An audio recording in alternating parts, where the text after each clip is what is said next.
Now, I'm not saying that we should not share our past.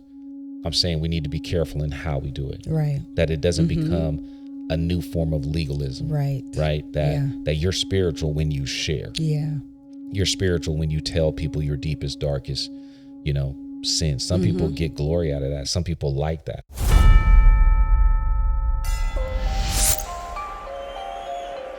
All right. Welcome to the Church Dropout podcast. My name is Alan and I'm joined by Lisa. Thank you so much for tuning in. Church Dropout is a podcast. We talk about issues, topics, and teachings related to faith, life, and culture in ways that are sometimes funny, sometimes serious, but always insightful. If you have not already, please like, rate, and subscribe here on YouTube. We'd appreciate it. Drop a comment below. Keep the conversation moving forward. So I want to talk a little bit about, I don't know if I made this up or not, this term of performance vulnerability. Okay. Performance vulnerability. And I don't know. I don't know where it came from. I could have read it somewhere or what. I'm just being real. I don't know where I got it from. But anyway, it kind of came as a result of this trend that I'm seeing that is kind of has been happening a while in the Christian community, where kind of vulnerability is becoming the new thing. You know what I mean? Like this whole vulnerability. And you stop shaking it. I cannot stand you. This whole, like, I don't know. It just feels like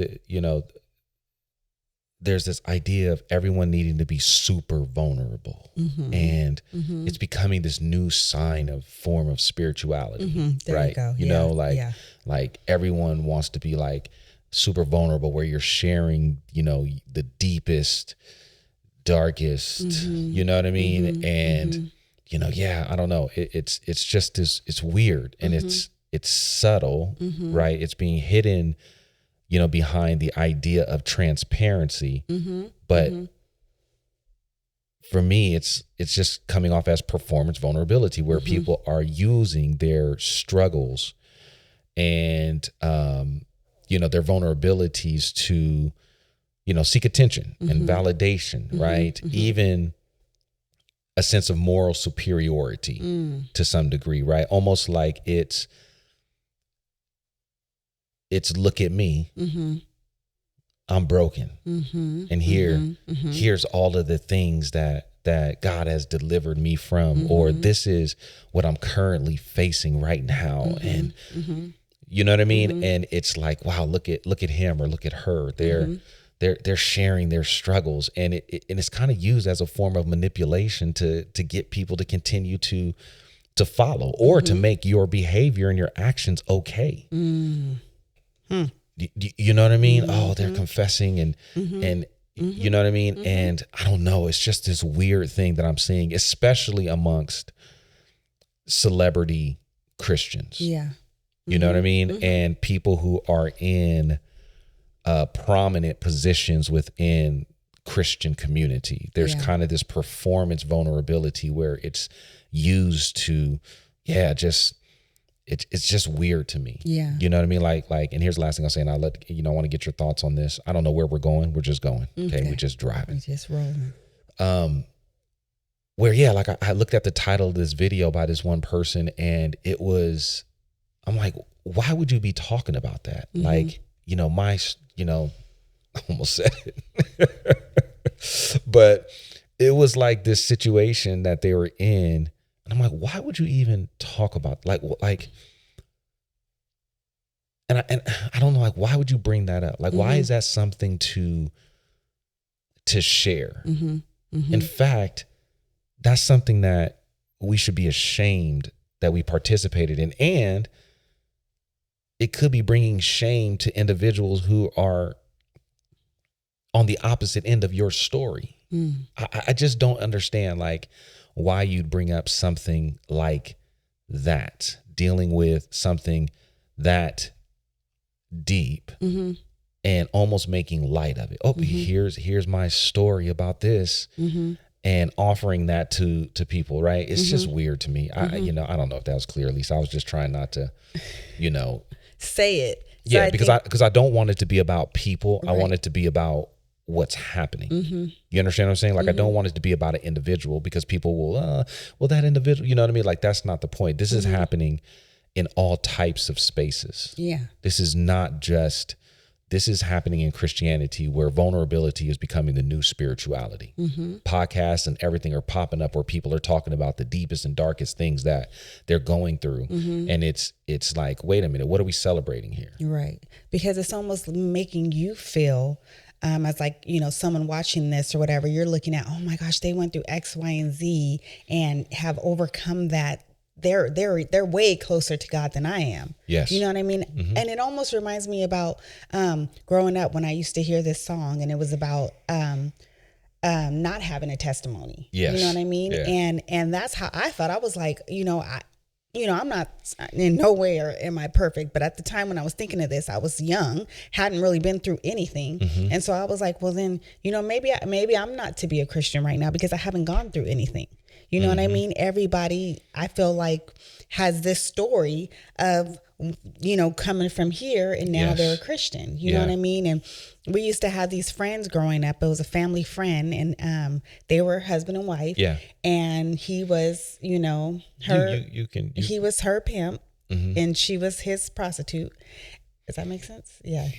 Well, I guess it would have to be. Yeah. Okay. Well, anyways, they became Christians. And so they went and they were always sharing their story. But then it got to the point where the church that we were going to at the time was just like, okay, you talking about this too much. Yeah. You know what I mean? And it's almost more like you guys are enjoying it. And you're, instead of feeling like, hey, this is what we went through, but God, look at what God has done now. Yes. And this is where we are now. And this is what we're doing now. Yeah. But no, it kept going back to what we were before God, you know what I mean? Yeah. And just really focusing on that, and it just, I don't know, it just made me feel like, I haven't been through X, Y, and Z. So, maybe I'm not, maybe you have to go through certain things before you can become a Christian. Yeah. You know what I mean? And have a testimony. Absolutely. You know what I mean? So. Yeah, no, I get that. And, like, what is the line, right? Like, where's the line between transparency, because okay, there are times where identifying with our past life with people helps to obviously bring God's glory in terms of, hey, like, listen, this is what I was saved from. Now I was, you know what I mean? Like, these are some of the things that I was, you were there, all of that. So there is some identification that's there, but where's the line? Right. Like where is the line? And in all honesty, where's the venue? Like, where should those things be shared? You understand what I'm saying? Like, because what I feel like is happening is similar to what you're saying, is like the attention is being brought to the individuals. It becomes about them. Look at me. I'm not who you think I am. Or, and that becomes a sign of pride or a badge of honor. Or look at me. I've gone through these types of things. Yeah. I've did these types of horrible things. And it's almost like, well, who's getting the glory here? You know what I mean? Who's getting the glory here? And yeah, to me, it's becoming a problem. I'm just seeing, like, people are like, there's situations where people are acting in certain ways or doing certain things, and then they fall back on this vulnerability as a way to move people and say, oh, well, you know what, they're just growing. Right. You see what I'm saying? Oh, well, I'm not perfect and I'm not, well, we know that, like, but they're using it as a way to continue to behave in ways that we shouldn't be behaving in, right? Or to do things or to dismiss, I'm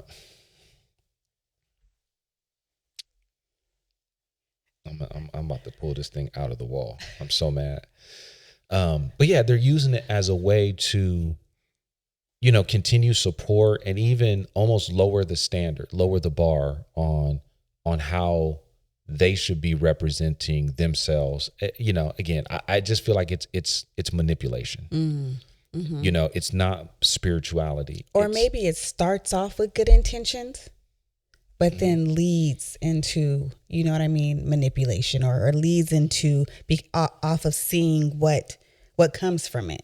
Yeah. You know what I mean? Yeah. Because I think it does take a lot to get, you know, to be vulnerable in that way. Absolutely. And you know what I mean? But then when it's like, when that vulnerability doesn't really change you, or it you know, it doesn't, you know, I don't know how to explain that, but yeah, I think part of it is, I think, again, Christians today have an unusual infatuation with sin, where what we have been saved from is bigger than what we're saved to. So we almost believe that we have to have these magnificent testimonies in order to highlight the goodness and the beauty of God. You understand what I'm saying? So that's not enough for someone to come to Christ to say, like, listen, you know, Jesus is good. You know what I mean? You know, you have to see how bad you are in order to see how good God is. And so we emphasize the bad. You understand what I'm saying? And so that's why, like, I'm seeing these stories just getting, you know, they're just getting worse and worse. You know what I mean? Like, you know, they're just getting deeper and deeper into, oh my gosh, like, wow, like you did that. And then it's having the opposite effect. It's actually, you know, it's not bringing glory to God, it's bringing glory to that individual. But then also, it's not highlighting the beauty of Christ. It's highlighting the depth of sin. Right. Yes. And I think it's just, you know, in part where we just, I don't know, maybe there's just an over-reliance on, or under-reliance on, the power of the gospel to transform. And that, you know, we need to share these stories of our sin to get people to understand that God has saved us. And again, you know, I get it. I understand the power of a changed life. You know, I mean, that's one of the key things when we look at scripture. We see the apostles, we see their lives totally and radically changed after the resurrection of Christ. Like, I get that. Like, I understand the power of a changed life. But this is different. Yeah. This is becoming a culture of utilizing vulnerability to deepen your spirituality and even the grasp of people on you. And it's happening in churches all over the place, right? You know, it's, you know, come, confess, you know, get healing. And it's actually creating a desire and a need for people to continue to participate in the system, because they cannot find this outside of that system of church. Do you understand what I'm saying? So it keeps people coming back. The deliverance aspect of all of this plays a part in it, you know. But the main thing is, I feel like people are struggling in part with how do we, you know, like, again, some of these celebrity leaders, you know, it's just like, what are we to think of them? You know, it's confusing people. Oh, well, they're still growing, or they need an example, you know, or you know, one person was saying that, you know, there was no example to do what this person was doing. So some of the things that they were doing were wrong. They didn't know that they were actually doing it wrong. And so part of the vulnerability was like, yeah, you know, I'm still an imperfect person and I'm trying to figure this out. Well, the problem is that we have Jesus. We have an example of what it looks like to live faithful in a broken world. Yes. And if we're not careful, we'll almost devalue the testimony of Christ because he did not do those things that we did. Yes. He did not sin. He did not indulge. Do you understand? Like no. In every way he was tempted, but he did not yield to it at all, right? Right. And so we almost devalue his testimony and make light of ours because we he doesn't identify. We almost say like Jesus doesn't identify with us. So we need these pictures of broken people in order to identify, because we can't identify with Christ because he didn't live the life we lived. And that's because we put an overemphasis on the negative. Yeah. And the fact that we don't need anybody else to show, we need to highlight the goodness that comes as a result. Now, I'm not saying that we should not share our past. I'm saying we need to be careful in how we do it. Right. That it doesn't become a new form of legalism. Right. Right. That you're spiritual when you share. Yeah. You're spiritual when you tell people your deepest, darkest, sin. Some people get glory out of that. Some people like that. Like you said, we knew somebody who used that to their benefit. On the other side of that, you got people who are glorifying in their perfection, that they don't sin. Right. Right. Right. But both of those are fruit from the same tree. They're extremes on both ends. And so anyway, I don't know. I just feel like, again, there's this performance vulnerability that's happening. I think people are being deceived by how people are sharing their testimony and their stories, and, thinking that, people are spiritual because they're sharing these deep, dark, things. And don't get me wrong, it does take something to share, but we also gotta be discerning. Yes. Of how these things are being shared and what's being shared, and is this the proper venue for these type of things to be shared, and then also, what does this mean? Why are they sharing this? Yeah. What is the ultimate result of all of these things that what comes after this? Yeah. What type of venue are they sharing this in? Why is it important that you identify with what they are going through? Like, ask these questions. Right. That's good. You know what I mean? And so, anyway, I know that was a bit all over the place, but I don't know. This is just one of the things I think as Christians, we kind of get these extremes. We go from one end to the other, sinless perfection now to, this vulnerability, spirituality, where all of these things should be done in healthy community with one another. And I think that's the main goal. Yes. So that a lot of these things are shared in spaces where it's like, how do we interpret that? Yeah. Where these things should be being shared in relationship and fellowship with one another, where they're interpreted healthily and they bring glory to God and not to individuals, putting them on display for their behaviors, I guess. Right. Any last words? No, you said it all. As usual, I said it all. You saying I talk too much? No, I did not say that. Go I ahead. just said you just talk so well. It's like I couldn't have said it any better. Oh, Lord. So now we have performance flattery from Lisa. Well, all right. Thank you so much for tuning into the Church Dropout podcast. We certainly appreciate it. We'd love to hear your thoughts on this. I mean, if we're off, let us know. If we're on to something, let us know. But yeah, drop a comment below. Keep the conversation moving forward. We certainly appreciate you guys tuning in. Thank you so much. God bless. Good night.